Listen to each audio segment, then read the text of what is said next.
नमस्कार साथियों, आईएमए के ऑनलाइन प्लेटफॉर्म पर मैं मुकेश चौधरी आपका स्वागत करता हूं। स्वागत है आज की मैथमेटिक्स की क्लास में। जैसा कि आप जानते हैं कि हमारी इस क्लास में पीवाईक्यू की सीरीज चल रही है, जिसमें हम चैप्टर वाइज पीवाईक्यूज कर रहे हैं। और इसी क्रम में हमने पहले अनुपात, समानुपात है, औसत है, प्रतिशत है, लाभ हानि है, ये सारे चैप्टर पढ़ लिए थे। इसी क्रम में हमने शुरू किया था साधारण ब्याज और चक्रवृद्धि ब्याज का चैप्टर। और जैसा कि आप जानते हैं कि साधारण ब्याज और चक्रवृद्धि ब्याज के चैप्टर में बहुत मुश्किल कैलकुलेशंस होती हैं, बहुत बड़ी बड़ी कैलकुलेशंस होती हैं।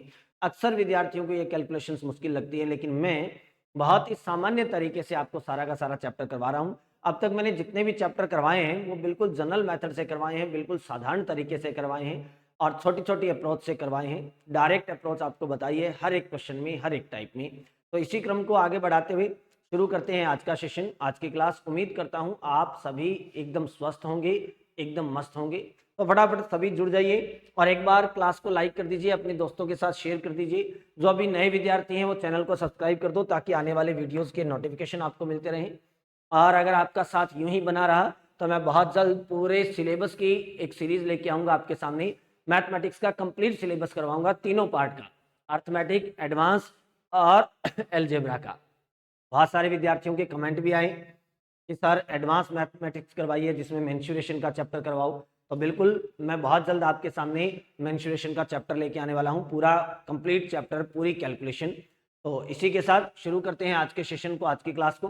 फटाफट एक बार सभी विद्यार्थी क्लास को लाइक कर दीजिए। जो नए विद्यार्थी हैं वो चैनल को सब्सक्राइब कर दीजिए, ताकि आने वाली क्लासेस के नोटिफिकेशन आपको मिलते रहें। और ये पीवाईक्यूज आपके लिए इतने इंपॉर्टेंट रहते हैं कि हर एक एग्जाम में ये रिपीट होते रहते हैं, इसलिए मोस्ट इंपॉर्टेंट चीज़ें हैं ये, और इनको मिस मत कीजिए। पीवाईक्यूज की क्लासेज आपको जरूर करनी चाहिए मैथमेटिक्स और रीजनिंग में। तो शुरू करते हैं आज के सेशन को। और आज की क्लास का हमारा पहला क्वेश्चन देखिए क्या कहता है। कोई धनराशि 8 वर्षों में स्वयं की 3 गुनी हो जाती है। यह धनराशि कितने वर्षों में स्वयं की 5 गुनी होगी, जबकि ब्याज की दर साधारण है। यानी साधारण ब्याज की बात चल रही है और प्रश्न वाला कह रहा है कि साधारण ब्याज में कोई धनराशि है वो 8 वर्षों में 3 गुनी हो जाती है। आपको बताना है कि ये कितने सालों में 5 गुना हो जाएगी। बहुत ही जनरल सा क्वेश्चन है, बहुत ही सामान्य सी अप्रोच बता रखी है ऐसे क्वेश्चंस की मैंने आपको। प्रश्न क्या कह रहा है, कोई धनराशि है और ये धनराशि 8 वर्षों में, ये धनराशि 8 वर्षों में 3 गुनी हो जाती है। तो 8 वर्ष में कितनी हो जाएगी, 3 गुनी। और प्रश्न ने पूछा क्या है, प्रश्न कहता है कि बताइए कितने समय में ये स्वयं की 5 गुनी हो जाएगी। समय ज्ञात करना है और राशि हो जानी चाहिए 5 गुनी। तो इस टाइप के क्वेश्चंस में मैंने बहुत अच्छे से आपको बताया कि जब सिंपल इंटरेस्ट की बात होती है, जब साधारण ब्याज की बात होती है, तो यदि हमें समय ज्ञात करना है तो उसके लिए दर की आवश्यकता होगी, और अगर दर ज्ञात करनी है तो उसके लिए समय की जरूरत पड़ेगी। प्रश्न ने क्या पूछा है, समय। अगर समय ज्ञात करना है तो हमें दर चाहिए। क्या प्रश्न में कहीं दर है, क्या नहीं है। रेट ऑफ इंटरेस्ट हमें फाइंड करना पड़ेगा, पहले ब्याज की दर ज्ञात करनी पड़ेगी।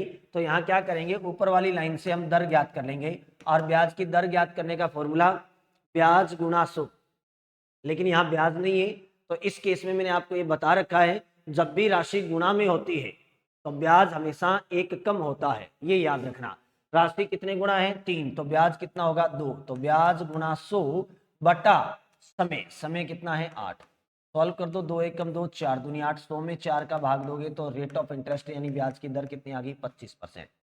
जैसे ही ब्याज की दर आ गई 25%, अब इस लाइन से आप समय ज्ञात कर लो, और समय ज्ञात करने का फॉर्मूला भी वही ब्याज गुणा 100।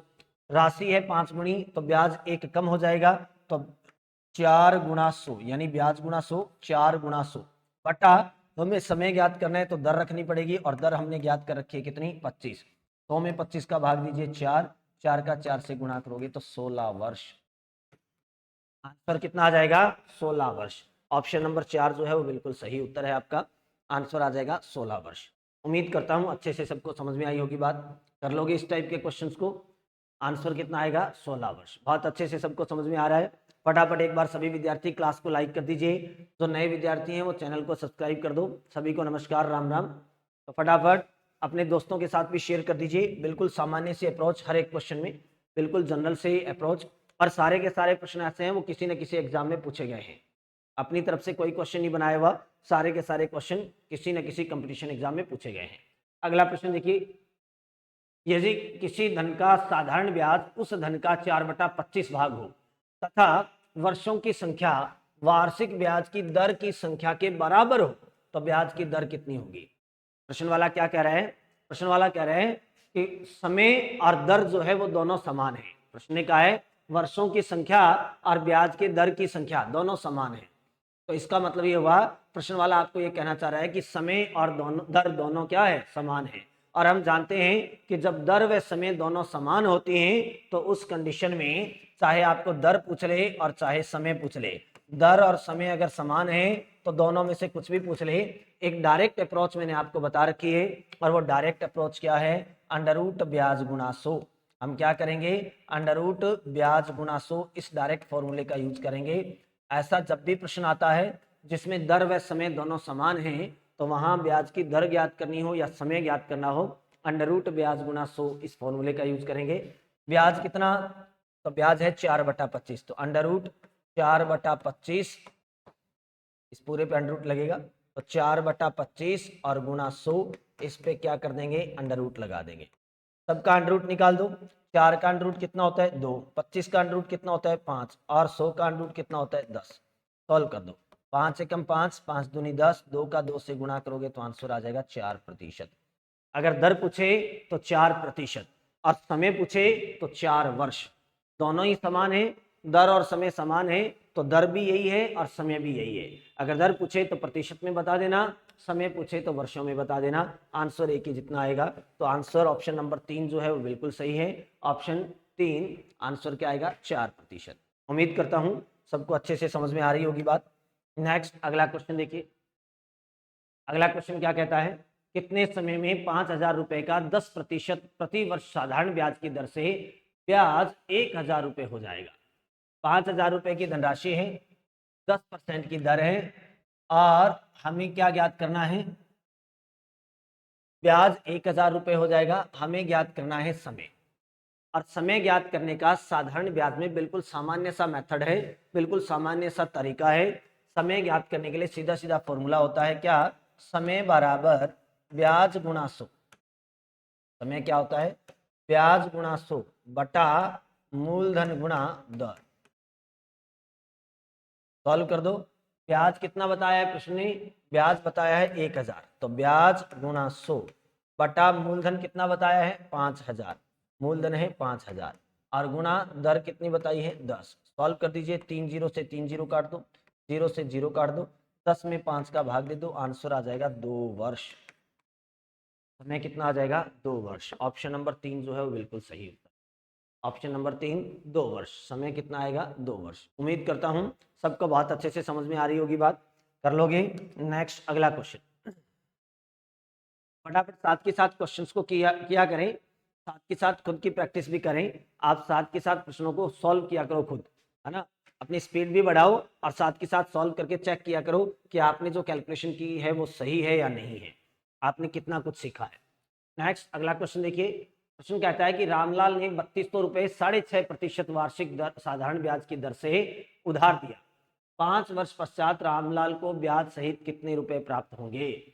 प्रश्न ने कहा है ब्याज सहित कुल कितने रुपए प्राप्त होंगे, यानी हमें मिश्र धन बताना है, हमें मूलधन और ब्याज का योग बताना है। 3200 रुपए तो उसने उधार दिए हैं, ये तो वापस मिलेंगे मिलेंगे, प्लस इसका ब्याज भी मिलेगा, तो आपको मूलधन और ब्याज का योग बताना है। और मूलधन और ब्याज का योग जो होता है वो क्या होता है, मूलधन और ब्याज का योग होता है वो मिश्र धन होता है। तो पहले तो यहाँ ब्याज ज्ञात कर लो कि साधारण ब्याज कितना मिलेगा इसे। साधारण ब्याज ज्ञात करने का साधारण सा फॉर्मूला, मूलधन गुणा दर गुणा समय बटा 100। इस फॉर्मूले में वैल्यू पुट कर दो। मूलधन कितना है हमारे पास, तो 3200 रुपए। दर कितनी है 6.5%, तो 6.5 को आप 6.5 लिख लो या 6.5 को 13/2 लिख लो। अगर 6.5 नहीं लिखना चाहते तो इसको 13/2 भी लिख सकते हो। और समय कितना है, तो 5 वर्ष। दर 13/2 थी और बटा में 100 लगेगा। सॉल्व कर दो, 2 जीरो से 2 जीरो काट दो, 2 एकम 2, 16 दूना 32, 16 का 5 से गुणा करोगे 80, 80 का 13 से गुणा करोगे तो 13 8 104, 1040। ये क्या आ गया, ब्याज आ गया। 1040 रुपये ब्याज बनेगा। अब जैसे ही 1040 रुपये ब्याज बन गया तो मिश्रधन कितना बनेगा, 3200 रुपये मूलधन है, तो मिश्रधन कितना बनेगा, मिश्रधन बराबर क्या होता है, मूलधन प्लस ब्याज। मूलधन तो जो उधार दिया था वो है ही, इसके साथ साथ ब्याज और मिलेगा। तो मूलधन कितना है हमारे पास, 3200। मूलधन कितना है हमारे पास, 3200 रुपये। तो मूलधन है 3200 और ब्याज कितना है 1040, तो कितना हो जाएगा 4240। आंसर कितना हो जाएगा 4240। 4240 रुपये ऐसा ऑप्शन है क्या, ऑप्शन नंबर 4 बिल्कुल सही उत्तर है। आंसर क्या आएगा 4240 रुपये। ऑप्शन नंबर 4 जो है बिल्कुल सही उत्तर है। उम्मीद करता हूँ अच्छे से सबको समझ में आई होगी बात। कर लोगे क्या, इस टाइप का अगर कोई क्वेश्चन आए तो कर सकते हो। आगे बढ़ें, नेक्स्ट अगला क्वेश्चन। अगला प्रश्न देखिए क्या कहता है।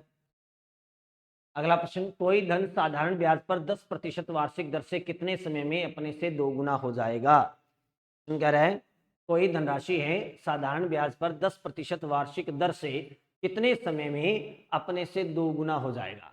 प्रश्न बात चल रही है साधारण ब्याज की, 10% की दर है और राशि को कितना करना है, 2 गुना करना है। राशि को कितना करना है, 2 गुना, और हमें समय ज्ञात करना है। तो समय ज्ञात करने का फॉर्मूला क्या होता है, समय बराबर ब्याज गुणा 100। समय बराबर ब्याज गुणा 100 बटा, जब राशि गुणा में होती है तो वहां मूलधन नहीं लिखते हैं, क्योंकि जब भी धनराशि गुणा में होती है तो ब्याज एक कम होता है और मूलधन हमेशा अपने आप का 1 गुना होता है। तो मूलधन रखने की जरूरत नहीं है, केवल दर यूज करेंगे। तो ब्याज कितना, राशि हो जानी चाहिए 2 गुनी। अगर राशि 2 गुनी हो जाएगी तो ब्याज कितना होगा, 1 कम होगा, तो ब्याज होगा 1। ब्याज गुना 100 बटा दर कितनी है, तो दर है 10%। तो 0 से 0 काट दो, आंसर आ जाएगा 10 वर्ष। समय कितना आ जाएगा 10 वर्ष। ऑप्शन नंबर 2 जो है वो बिल्कुल सही उत्तर है। आंसर कितना आ जाएगा 10 वर्ष। ऑप्शन नंबर 2 बिल्कुल सही उत्तर है। उम्मीद करता हूं सबको बहुत अच्छे से समझ में आ रही होगी बातें। कर लोगे ना, इस टाइप का अगर कोई क्वेश्चन आए तो कर पाओगे। नेक्स्ट अगला क्वेश्चन, आगे बढ़ते हैं। एक बार फटाफट सभी विद्यार्थी क्लास को लाइक कर दीजिए। नेक्स्ट अगला क्वेश्चन क्या है, यदि साधारण ब्याज की एक विशेष दर पर कोई धन 6 वर्षों में 2 गुना हो जाए तो कितने वर्षों में 4 गुना हो जाएगा। कोई धन, बात चल रही है साधारण ब्याज की, और साधारण ब्याज पर प्रश्न ने कहा है कि 6 वर्षों में राशि 2 गुनी हो जाती है तो कितने समय में 4 गुनी हो जाएगी। देखिए 6 वर्ष में धनराशि कितनी हो गई, 2 गुनी, और प्रश्न ने क्या पूछा है कि कितने समय में ये धनराशि क्या हो जाएगी, 4 गुनी हो जाएगी। और अभी अभी ये बात बताई थी कि अगर प्रश्न वाले ने समय पूछा है तो हमें दर ज्ञात करनी पड़ेगी, क्योंकि समय के लिए दर का होना बहुत आवश्यक है, बहुत जरूरी है। बिना दर के हम समय ज्ञात नहीं कर सकते, और अगर दर ज्ञात करनी है तो उसके लिए समय का होना बहुत जरूरी है। तो यहाँ प्रश्न ने क्या पूछा है, समय, और समय पूछा है तो हमें क्या चाहिए, पहले दर चाहिए। तो ऊपर वाली लाइन से पहले रेट ऑफ इंटरेस्ट फाइंड कर लो, यानी दर ज्ञात कर लो। दर ज्ञात करने के लिए फॉर्मूला ब्याज गुना 100। राशि अगर 2 गुनी है तो ब्याज कितना होगा, 1, क्योंकि जितने गुना राशि हो जाती है ब्याज उससे 1 कम होता है।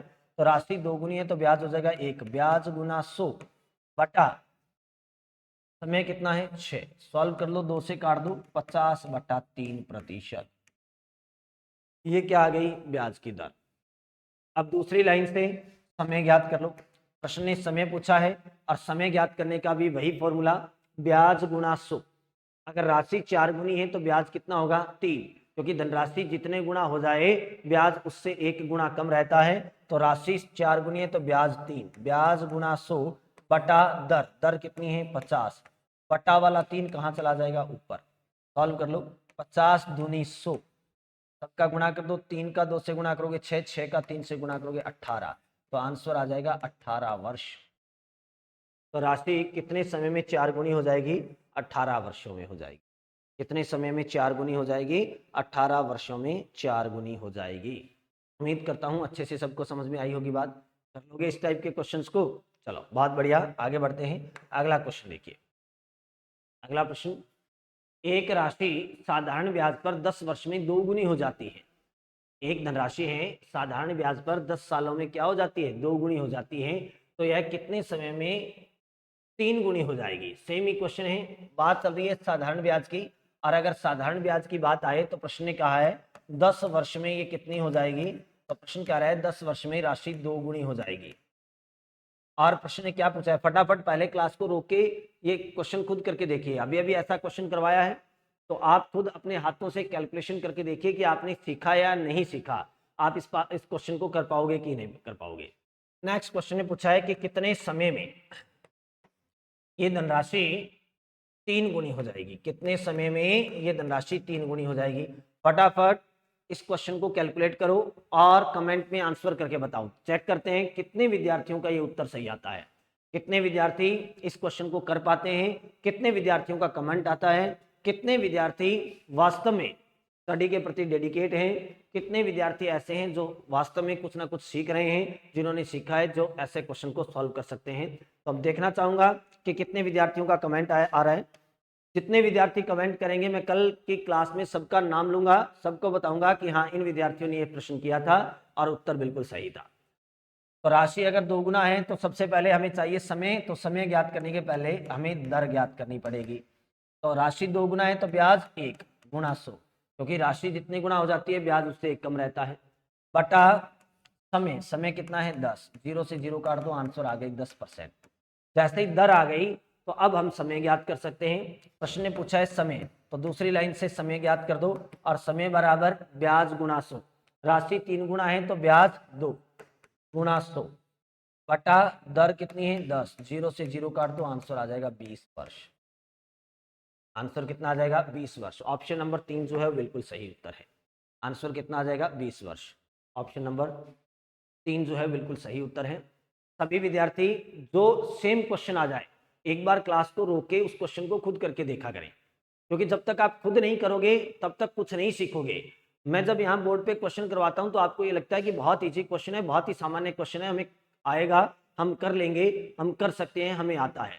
लेकिन जब खुद करोगे तब आपको ये पता चलेगा कि हाँ यहाँ गलतियां हो सकती हैं, ऐसी गलतियां हो सकती हैं, हमें ये गलती नहीं करनी है, ऐसी गलतियों से बचना है।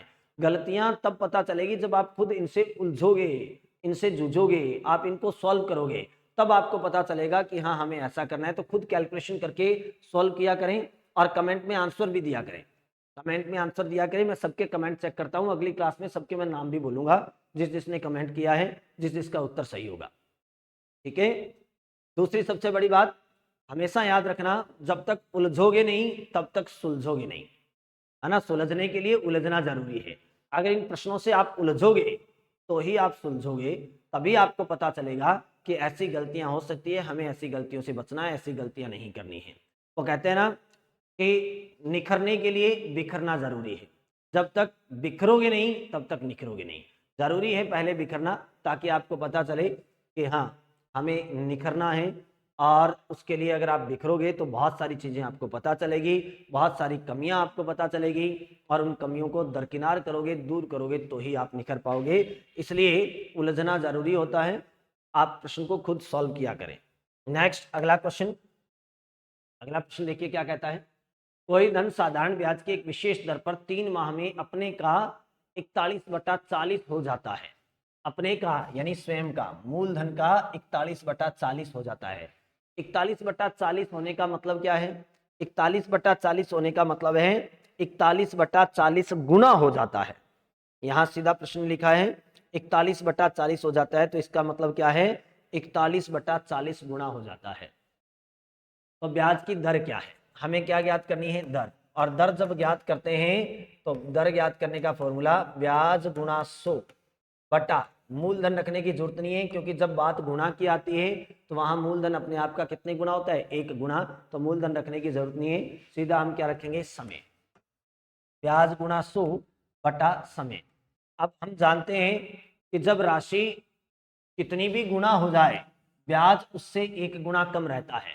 हमें यहाँ रखना है ब्याज, लेकिन राशि है 41/40 गुना, तो ब्याज 1 कम रहेगा, तो 41/40 में से 1 कम कर दो। और किसी भी भिन्न में से 1 घटाने का मतलब क्या होता है, उसके अंश और हर का अंतर करके ऊपर लिख दो और बटा में बटा वाली संख्या एज इट इज रख दो। यानी न्यूमरेटर और डिनोमिनेटर को माइनस करके हमें न्यूमरेटर बनाना है और डिनोमिनेटर को एज इट इज रखना है। तो अंश और हर को घटाओ, 41 और 40 का अंतर 1 बटा में 40 का 40। किसी भी भिन्न में से एक घटाने का मतलब होता है ऊपर और नीचे वाले अंकों को अंकों को घटा के ऊपर लिख दो, बटा में बटा वाली संख्या को ऐसा कैसे लिख दो। तो ब्याज कितना होगा, तो राशि 41 बटा 40 गुनी है, तो ब्याज कितना होगा 1 बटा 40 गुणा 100 और बटा समय। समय कितना दे रखा है प्रश्न में, 3 माह। समय कितना दे रखा है, 3 माह। अब इस 3 माह के समय को अगर वर्षों में बदलेंगे तो महीने को वर्ष बनाने के लिए किससे भाग देंगे, 12 से। तो हमारे पास समय कितना आ जाएगा, 3 बटा 12। तो समय आ जाएगा 3 और बटा वाला 12 कहाँ चला जाएगा, ऊपर। सॉल्व कर दो, आंसर आ जाएगा। 0 से 0 काट दो, 4 का 3 से गुणा करोगे 12, 12 से 12 कट हो जाएगा, तो आंसर आ जाएगा 10%। आंसर कितना आ जाएगा, 10%। तो ब्याज की दर क्या होगी, ऑप्शन नंबर 4 जो है बिल्कुल सही उत्तर है। Option number 4 10%। इस ब्याज की दर कितनी होगी, 10%। कर लोगे, उम्मीद करता हूँ अच्छे से सबको समझ में आई होगी बात। कर लोगे ना, इस टाइप के क्वेश्चंस को कर पाओगे। आगे बढ़ें, चलो नेक्स्ट। बहुत ही सिंपल सिंपल अप्रॉक्स